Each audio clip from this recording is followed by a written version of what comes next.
Kamu siapa? Ini mobil mahal, kamu memegangnya pun tak pantas. Aku memang bukan siapa-siapa, tapi mobil ini saya bisa benerin, Nona. Halah, omong kosong. Kalau dalam 3 menit mobilku bisa hidup, saya nikahi kamu. Bayangkan seorang wanita kaya, berdiri di pinggir jalan yang panas, mobil mewahnya mogok, dan hatinya sedang hancur oleh kehilangan. Di saat emosinya memuncak, datang seorang pemuda yang dikenal sebagai pemuda Pancasila, pakaian lengkap, menawarkan bantuan dengan tulus. Tapi dia malah menghina dan menantang. Kalau kamu bisa buat mobilku hidup dalam 3 menit, aku nikahi kamu. Hinaan itu, ternyata. Sahabat semuanya, sebelum kita mulai cerita ini, tuliskan dulu di kolom komentar, dari kota mana kalian menonton. Semoga yang subscribe channel ini dimudahkan segala urusannya, dilapangkan rezekinya, disehatkan badannya, dan dikabulkan semua hajat dunia akhirat oleh Allah Subhanahu wa Ta'ala. Amin ya Robbal Alamin. Sekarang mari kita mulai ceritanya.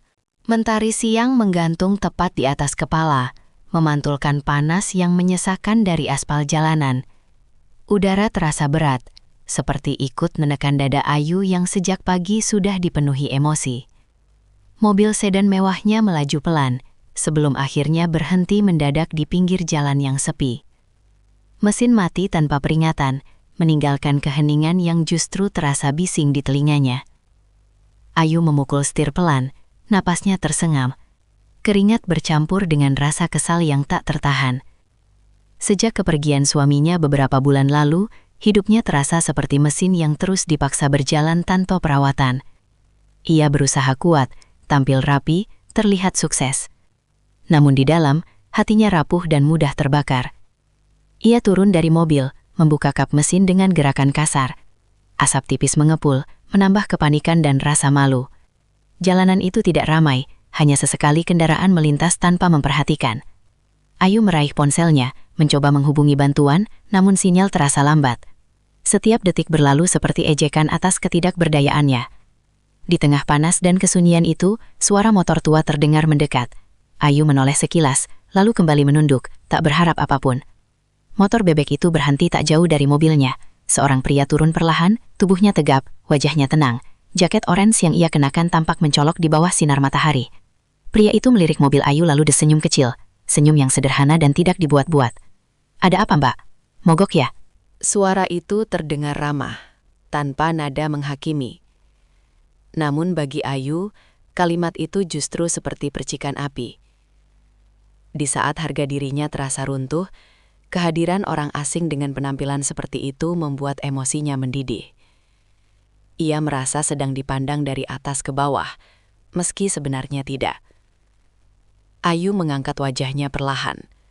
Tatapannya tajam, penuh prasangka. Hatinya yang beku mulai mengeras, siap melontarkan kata-kata yang selama ini ia simpan. Panas siang, mesin mati, luka lama, dan rasa malu bercampur menjadi satu, menunggu saatnya meledak. Di hadapannya, pria berjaket orange itu masih berdiri tenang, sama sekali tidak menyadari bahwa niat baiknya sebentar lagi akan disambut dengan kata-kata yang akan mengubah segalanya. Ayu menyilangkan tangan di dada, menatap pria itu tanpa senyum sedikitpun. Jaket oranye yang dikenakannya tampak kontras dengan mobil mewah di belakangnya. Dalam benak Ayu, penampilan seringkali menjadi penentu nilai seseorang. Dan pria di hadapannya, tanpa sadar, telah ia tempatkan jauh di bawah dunianya. "Nggak usah sok tahu, Mas," ucap Ayu dengan nada tajam. "Memangnya kamu bisa apa? Ngurus mobil begini butuh keahlian, bukan cuma modal seragam oranye dan badan besar." Kata-kata itu meluncur tanpa rem. Ayu bahkan tidak memberi kesempatan pria itu menjawab. Ia merasa sedang mempertahankan dirinya sendiri, padahal yang ia lakukan justru menusuk orang lain. Panas matahari seolah menambah panas di kepalanya, membuat emosinya tak terkendali. Pria itu terdiam sejenak. Wajahnya tetap tenang, tidak menunjukkan tersinggung ataupun marah. Ia hanya mengangguk pelan, seolah memahami luapan emosi Ayu. Tatapannya beralih ke mesin mobil yang masih terbuka, lalu kembali ke wajah Ayu yang memerah. "Kalau boleh, saya cuma mau bantu lihat dulu, Mbak," katanya pelan. Ayu mendengus kecil. Dalam hatinya tawaran itu terdengar seperti lelucon. Ia merasa diremehkan oleh keadaan, bukan oleh pria itu. Namun emosinya terlanjur mencari sasaran. Ia ingin menunjukkan bahwa dirinya tidak membutuhkan siapapun, apalagi orang yang menurutnya tak selevel. "Kamu pikir ini motor ya?" sambung Ayu dengan nada mengejek. "Mobil kayak gini bukan buat sembarang orang utak-atik." Beberapa detik berlalu dalam keheningan yang canggung. Suara angin dan kendaraan jauh terdengar samar. Pria itu masih berdiri di tempat yang sama, tidak melangkah pergi, tidak pula mendekat. Ada ketenangan aneh dari sikapnya, sesuatu yang justru membuat Ayu semakin kesal.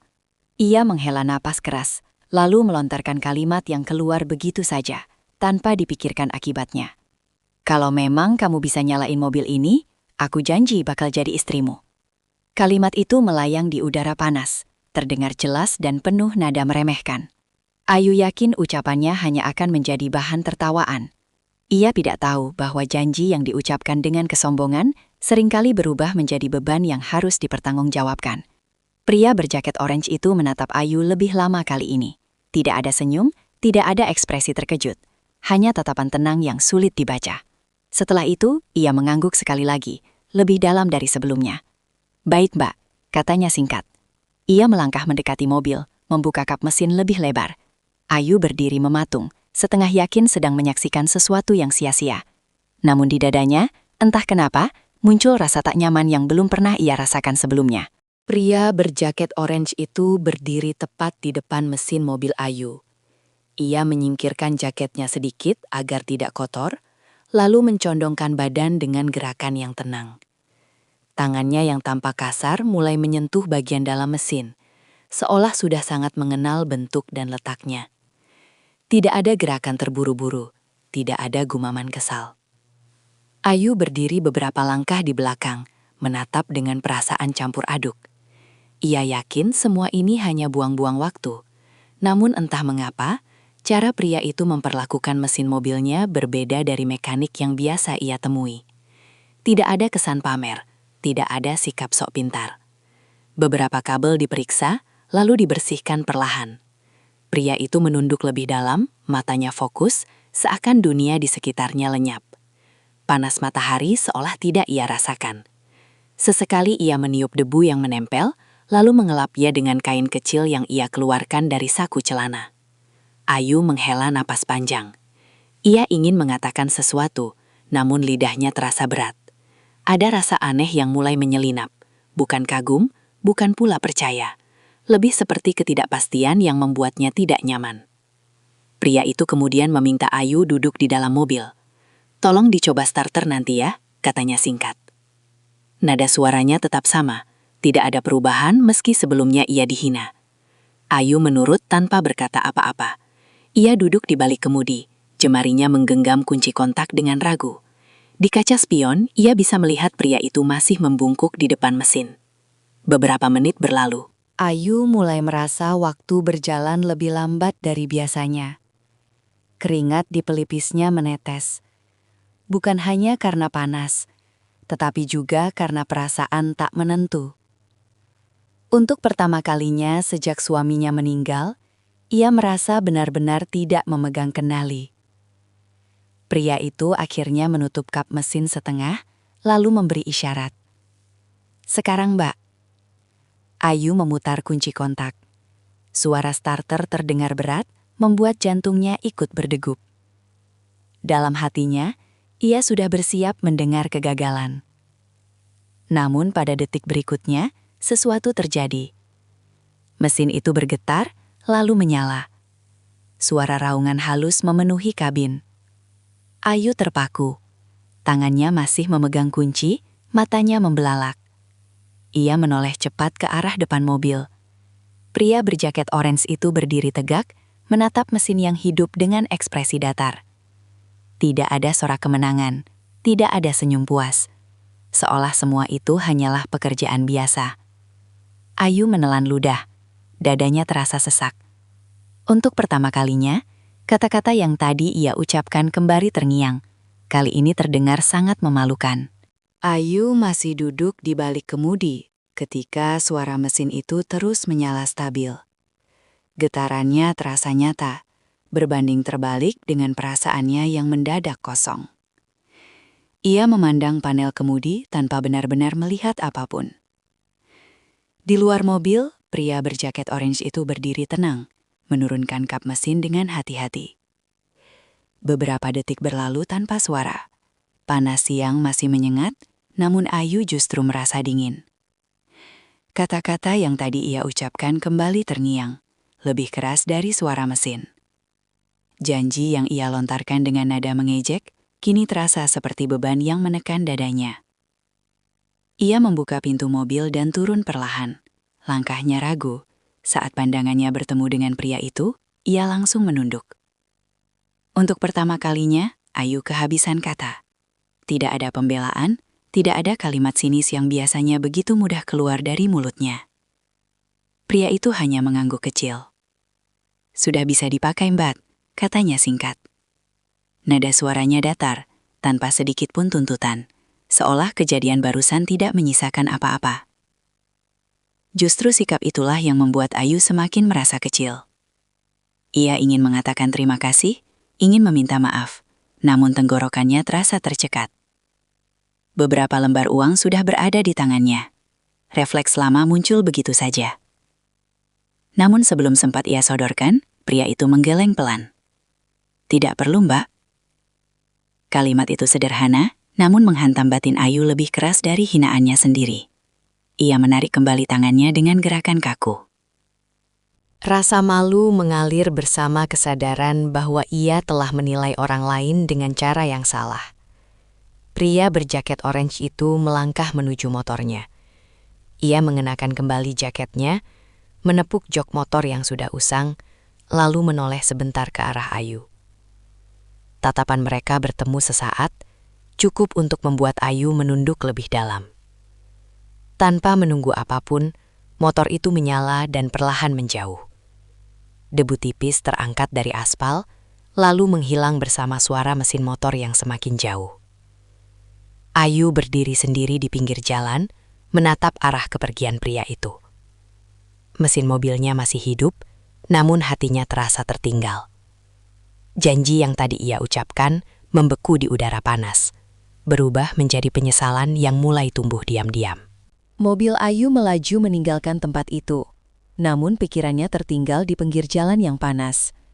Setiap kali ia menekan pedal gas, bayangan jaket orange itu muncul kembali. Ia mencoba memusatkan perhatian pada jalan, namun dadanya terasa berat, seolah ada sesuatu yang belum selesai. Sesampainya di rumah, Ayu memarkir mobil tanpa benar-benar sadar bagaimana ia sampai. Rumah besar itu terasa sunyi, jauh lebih dingin dibandingkan panas yang tadi. Ia melepas sepatu dan meletakkan tasnya sembarangan, lalu duduk di sofa dengan tatapan kosong. Biasanya, setelah hari yang melelahkan, Ayu akan menenggelamkan diri dalam pekerjaan. Sketsa, kain, dan desain selalu menjadi pelariannya. Namun kali ini, semua terasa hambar. Pikirannya terus kembali pada satu momen yang singkat namun membekas. Ia teringat bagaimana pria itu pergi tanpa meminta apapun. Tidak menagih janji, tidak menyebut hinaan yang diterimanya. Kepergian yang sederhana itu justru terasa seperti teguran paling keras. Ayu menutup wajahnya dengan kedua tangan, menarik napas panjang yang bergetar. Menjelang malam, hujan turun perlahan. Bunyi rintik di kaca jendela membuat suasana semakin sunyi. Ayu berdiri memandangi halaman, merasakan kesendirian yang berbeda dari biasanya. Selama ini, ia mengira kesepian datang dari kehilangan. Malam itu, ia sadar kesepian juga bisa lahir dari kesalahan sendiri. Di atas meja, ponselnya bergetar. Sebuah pesan dari rekan kerja masuk, namun Ayu tidak segera membacanya. Matanya terpejam, mengingat wajah pria berjaket orange itu yang tetap tenang meski dihina. Ada kekuatan yang tidak ia mengerti, namun terasa nyata. Hujan semakin deras. Ayu menyandarkan dahi ke kaca, membiarkan dinginnya meresap. Dalam diam, sebuah tekad kecil mulai tumbuh. Ia tidak tahu bagaimana caranya, tidak tahu harus mulai dari mana. Yang ia tahu, ada satu hal yang harus ia lakukan. Ia harus menemui pria itu lagi. Malam semakin larut, namun Ayu belum juga beranjak dari ruang tamu. Lampu dibiarkan temaram, menyisakan bayangan panjang di dinding. Di luar hujan mulai reda, menyisakan udara dingin yang merayap masuk ke dalam rumah. Ayu duduk memeluk lututnya, tenggelam dalam pikirannya sendiri. Setiap kalimat yang ia ucapkan siang tadi kembali terdengar jelas. Nada sinis, tatapan meremehkan, dan janji yang dilontarkan tanpa rasa. Semua itu berputar di kepalanya, seperti rekaman yang diputar berulang. Ayu menghela napas berat. Ia menyadari betapa mudahnya ia melukai orang lain ketika dirinya sendiri sedang terluka. Di kamar, lemari pakaian terbuka setengah. Gaun-gaun mahal tergantung rapi, namun tidak satu pun terasa berarti. Ayu duduk di tepi ranjang, memandangi cermin. Pantulan wajahnya tampak lelah, jauh dari kesan percaya diri yang biasa ia tunjukkan di depan orang lain. Ia teringat suaminya. Cara pria itu selalu bersikap sabar ketika Ayu sedang marah tanpa alasan. Ingatan itu membuat dadanya semakin sesak. Selama ini Ayu mengira ia telah bangkit. Malam itu, ia sadar, luka itu belum pernah benar-benar sembuh. Ponselnya kembali bergetar. Beberapa pesan masuk, namun Ayu mengabaikannya. Pikirannya hanya tertuju pada satu orang, yang bahkan tidak ia kenal namanya. Pria yang datang, membantu, lalu pergi tanpa meninggalkan apapun, selain rasa bersalah. Ayu berdiri dan melangkah ke jendela kamar. Lampu jalan memantul di aspal basah, mengingatkannya pada jalan sepi tempat mereka bertemu. Dalam hatinya, muncul keinginan kuat untuk memperbaiki kesalahan, bukan untuk menebus janji, bukan untuk menjaga harga diri, tetapi karena ia merasa harus melakukannya. Ia mengambil ponselnya dan membuka mesin pencari. Jemarinya berhenti sejenak sebelum mengetik. Ia tidak tahu harus mencari apa, namun tekad itu semakin menguat. Malam itu, Ayu tidak tidur nyenyak. Di balik matanya yang terpejam, bayangan jaket orange terus hadir, menuntunnya pada langkah yang akan mengubah hidupnya. Pagi datang dengan udara yang lebih sejuk. Ayu terbangun dengan perasaan yang masih berat. Namun ada dorongan kuat yang tidak bisa ia abaikan. Ia menyiapkan diri lebih cepat dari biasanya, bukan untuk bekerja, melainkan untuk memenuhi tekad yang muncul semalam. Mobilnya melaju menyusuri jalan yang sama seperti kemarin. Setiap sudut terasa familiar, namun kini pandangannya berbeda. Ayu memperlambat laju kendaraan, memperhatikan sekitar, berharap menemukan petunjuk sekecil apapun. Tidak ada jaket orange, tidak ada motor tua. Hanya lalu lintas pagi yang mulai ramai. Ia berhenti di sebuah warung kecil, bertanya pada pemiliknya tentang seorang pria dengan motor bebek dan jaket orange. Jawaban yang ia terima samar. Ada yang pernah melihat, ada yang sekadar menggeleng. Ayu tidak menyerah. Ia berpindah dari satu tempat ke tempat lain, menahan rasa canggung yang biasanya akan membuatnya mundur. Di sebuah bengkel kecil di sudut jalan, Ayu berhenti lagi. Bau oli dan suara besi beradu memenuhi udara. Ia melangkah masuk dengan ragu, menyebutkan ciri-ciri yang ia ingat. Seorang pria paruh baya mengangguk pelan. Katanya, ada pemuda seperti itu yang sering membantu di sekitar kampung. Arah yang disebutkan membawanya ke kawasan yang jarang ia datangi. Rumah-rumah sederhana berdiri rapat, suasananya jauh dari hiruk-pikuk yang biasa ia kenal. Ayu memarkir mobil dan melangkah turun. Beberapa pasang mata menatap heran, namun ia tetap berjalan. Di ujung jalan, sebuah posko kecil terlihat. Spanduk lusuh tergantung di depannya. Dari dalam, terdengar suara orang berbincang dan tawa ringan. Ayu berdiri sejenak, menarik napas dalam. Jantungnya berdebar, bukan karena takut, melainkan karena perasaan asing yang belum pernah ia rasakan. Ia melangkah mendekat. Dari balik kerumunan, ia melihat sosok yang ia cari. Jaket oranye itu tergantung di bahu. Tubuh tegapnya bergerak membantu memindahkan barang. Wajahnya sama seperti yang Ayu ingat, tenang dan fokus. Ayu berhenti beberapa langkah dari posko. Ia tidak langsung memanggil. Ada perasaan ragu yang menahan lidahnya. Namun di saat yang sama, ia tahu, langkah yang ia ambil hari ini tidak bisa ditarik kembali. Ayu berdiri di pinggir posko, memperhatikan dari kejauhan. Suasana di tempat itu terasa hidup dengan cara yang sederhana. Beberapa pria sibuk mengangkat kursi, ada yang menata kardus berisi sembako, sementara suara tawa ringan terdengar sesekali. Tidak ada kesan tergesa, semua bergerak dengan tujuan yang sama. Bagas berada di tengah-tengah mereka. Jaket orange itu kini terbuka, memperlihatkan kaos lusuh yang basah oleh keringat. Ia mengangkat sebuah karung dengan mudah, lalu menyerahkannya kepada orang lain. Tidak ada raut ingin dipuji, hanya fokus pada apa yang sedang ia lakukan. Ayu memperhatikan setiap gerakannya. Dunia ini terasa sangat jauh dari kehidupannya yang penuh jadwal dan target. Di sini, orang-orang bekerja tanpa imbalan yang jelas, tanpa sorotan. Hanya ada kebersamaan yang tulus.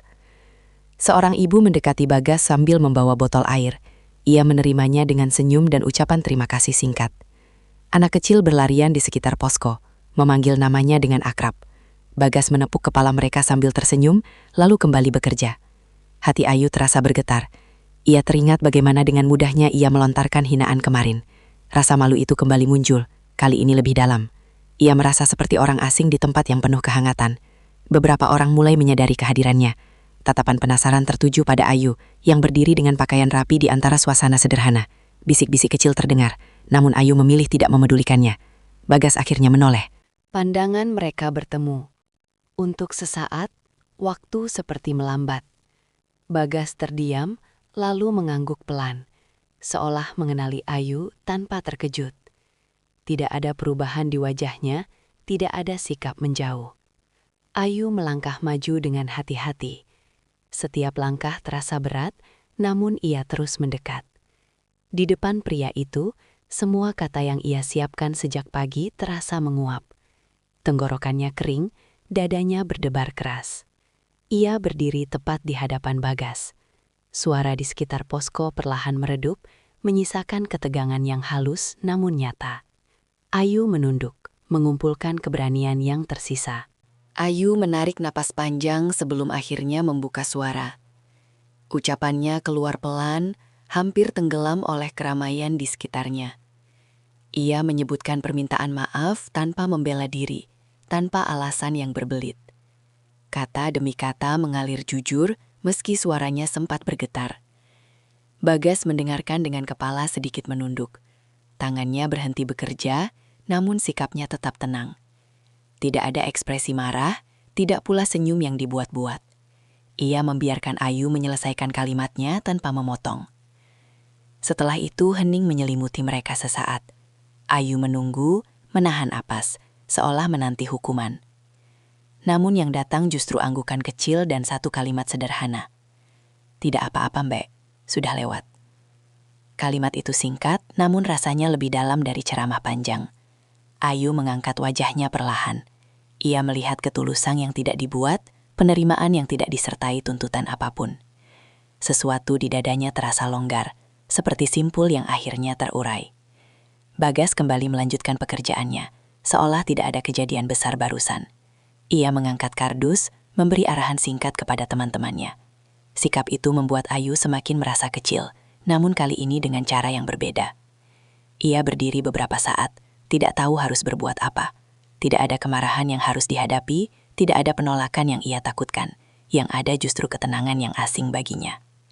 Sebelum pergi, Ayu mengucapkan terima kasih dengan suara lirih. Bagas menoleh sekilas lalu mengangguk. Tidak ada janji, tidak ada pembicaraan lanjutan. Namun dalam diam itu, sebuah jembatan halus telah terbentang di antara mereka.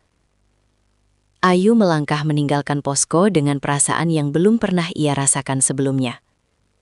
Hatinya lebih ringan, namun pikirannya justru semakin penuh. Ia tahu, pertemuan itu bukan akhir dari sesuatu, melainkan awal dari perubahan yang pelan namun pasti. Hari-hari setelah pertemuan di posko berjalan seperti biasa. Namun bagi Ayu terasa berbeda. Ia kembali pada rutinitasnya sebagai desainer, menghadiri pertemuan dan menyelesaikan pesanan. Di tengah kesibukan itu, pikirannya sesekali melayang pada suasana sederhana di posko kecil tersebut. Tanpa direncanakan, Ayu kembali melewati kawasan itu beberapa hari kemudian. Kali ini ia tidak berhenti, hanya melambatkan laju mobil. Dari balik kaca, ia melihat Bagas sedang berbincang dengan beberapa orang. Tidak ada alasan jelas mengapa hatinya terasa lebih tenang melihat pemandangan itu. Pertemuan berikutnya terjadi dengan cara yang sederhana. Ayu bertemu Bagas di sebuah toko bangunan. Mereka saling menyapa singkat, lalu terlibat percakapan ringan. Tidak ada topik berat, hanya hal-hal kecil yang biasanya luput dari perhatian Ayu. Bagas tetap sama, bicara seperlunya, mendengarkan lebih banyak. Sikap itu membuat Ayu merasa nyaman. Ia mulai bercerita tentang pekerjaannya, tentang kesibukan yang sering membuatnya lupa waktu. Bagas menanggapi dengan senyum kecil, sesekali memberi komentar singkat yang jujur. Tanpa disadari, Ayu mulai menunggu pertemuan-pertemuan kecil itu. Bukan karena janji atau rencana, melainkan karena perasaan yang tumbuh perlahan. Ia merasa didengar tanpa dihakimi. Di hadapan Bagas, ia tidak perlu menjadi siapapun selain dirinya sendiri. Lingkungan sekitar mulai memperhatikan. Beberapa tatapan muncul ketika Ayu terlihat berbincang dengan Bagas. Ada senyum tipis. Ada pula pandangan heran. Ayu menyadarinya, namun memilih tidak menanggapi. Untuk pertama kalinya, ia tidak terlalu peduli pada penilaian orang lain. Bagas juga merasakan perubahan itu. Ia tetap bersikap wajar, menjaga jarak yang sopan. Namun kehadiran Ayu dalam hidupnya menjadi bagian yang tak lagi asing. Di antara percakapan ringan dan pertemuan singkat, kedekatan itu tumbuh tanpa disadari, menyiapkan mereka pada ujian yang akan datang. Kedekatan Ayu dan Bagas tidak lagi luput dari perhatian. Di lingkungan tempat Bagas tinggal, nama Ayu mulai disebut-sebut. Mobil mewah yang sesekali berhenti di pinggir jalan menjadi pemandangan yang tidak biasa.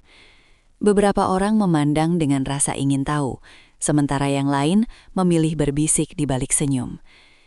Ayu mulai merasakannya juga di dunianya sendiri. Rekan kerja dan kenalan bertanya dengan nada setengah bercanda, setengah heran. Ia hanya menjawab singkat, tidak merasa perlu menjelaskan.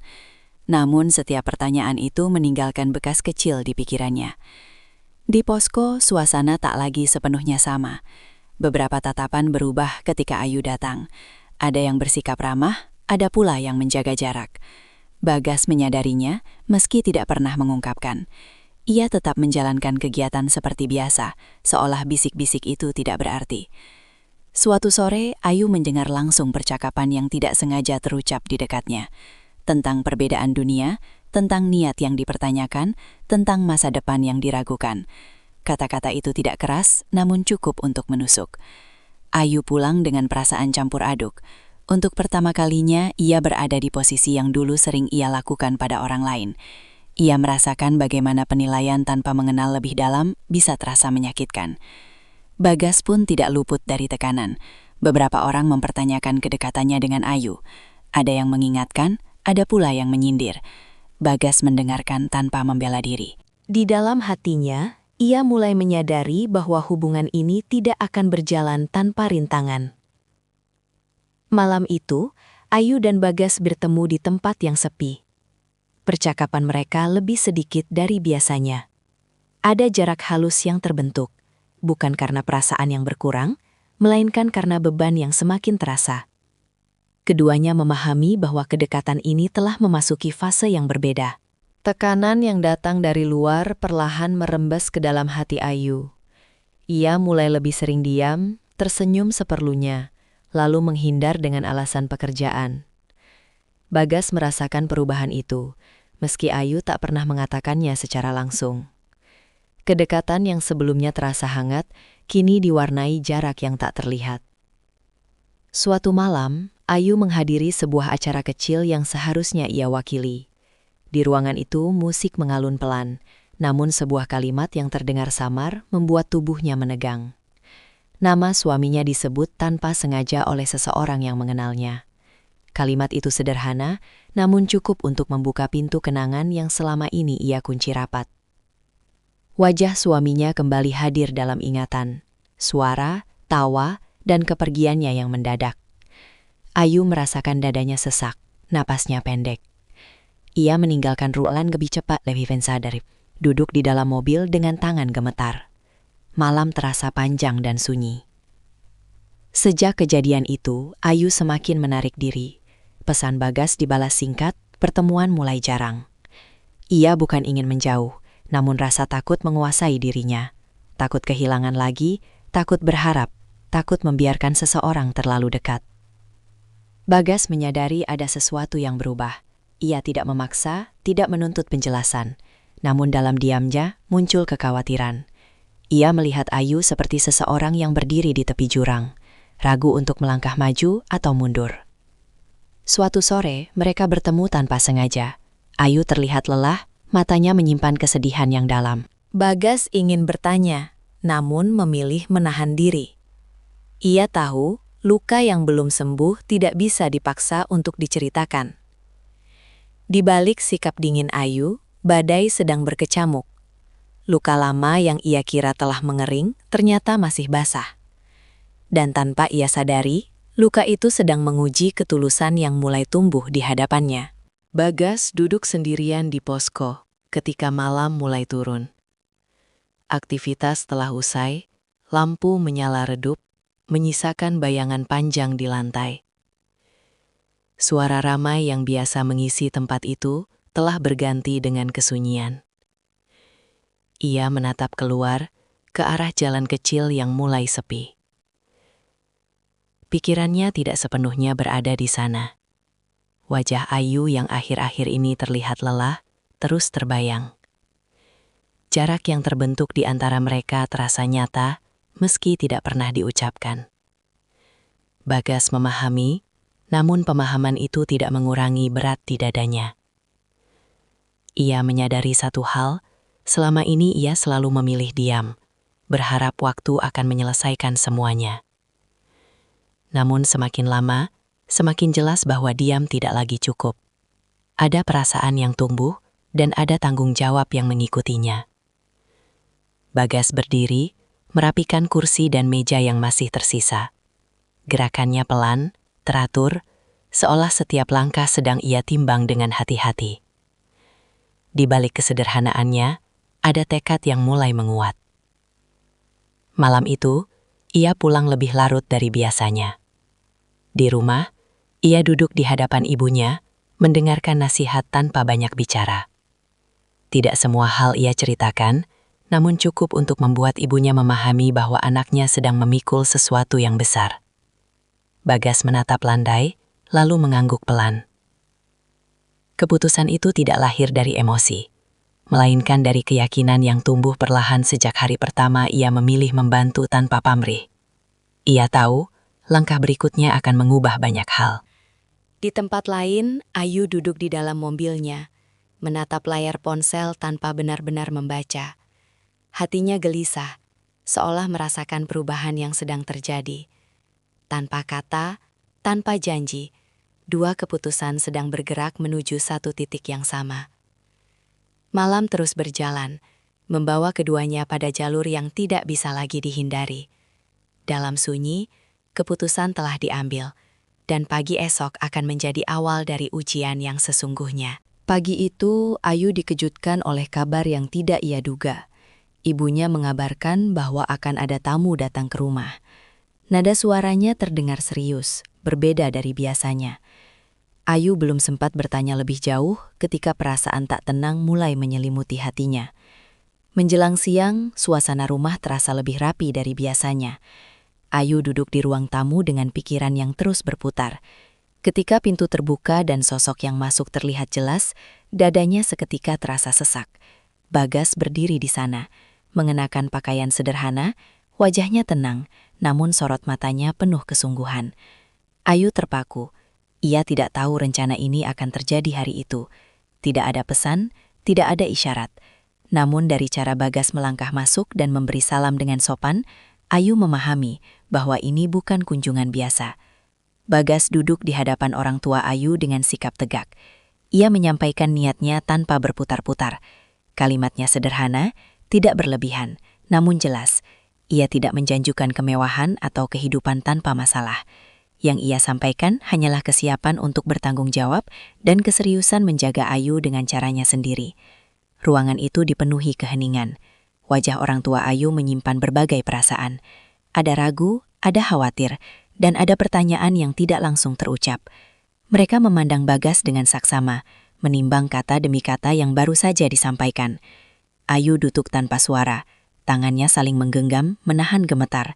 Ia ingin berbicara, namun memilih diam. Untuk pertama kalinya, ia melihat Bagas berdiri sendirian menghadapi penilaian, tanpa perlindungan apapun selain kejujuran. Beberapa pertanyaan akhirnya dilontarkan, tentang pekerjaan, tentang masa depan, tentang pandangan orang. Bagas menjawab satu persatu dengan tenang. Tidak ada pembelaan, tidak ada nada tinggi. Hanya keyakinan yang ia jaga agar tetap utuh. Waktu berjalan lambat. Setiap detik terasa panjang. Ketika percakapan itu berakhir, tidak ada keputusan yang langsung diucapkan. Namun dari tatapan yang berubah dan sikap yang melunak, Ayu merasakan sesuatu telah bergeser. Bagas pamit dengan sopan. Saat langkahnya menjauh dari rumah itu, Ayu masih duduk di tempatnya. Dadanya terasa penuh oleh perasaan yang bercampur, antara takut dan harap. Ia tahu, apapun yang terjadi setelah hari ini, hidupnya tidak akan lagi berjalan seperti sebelumnya. Hari-hari setelah pertemuan itu berjalan dalam suasana yang tenang namun penuh makna. Ayu tidak lagi gelisah seperti sebelumnya. Ia menjalani rutinitas dengan perasaan yang lebih jujur pada dirinya sendiri. Setiap langkah terasa lebih ringan, meski masa depan belum sepenuhnya terbuka. Di sisi lain, Bagas tetap menjalani harinya seperti biasa. Posko kecil itu masih menjadi tempatnya berbagi tenaga dan waktu. Namun kini, ada perubahan halus dalam caranya memandang hidup. Ia tidak lagi sekedar membantu, melainkan juga bersiap membangun sesuatu yang lebih besar. Keputusan keluarga Ayu akhirnya disampaikan tanpa banyak kata. Tidak ada sambutan meriah, tidak pula penolakan keras. Yang ada adalah penerimaan yang lahir dari pengamatan dan waktu.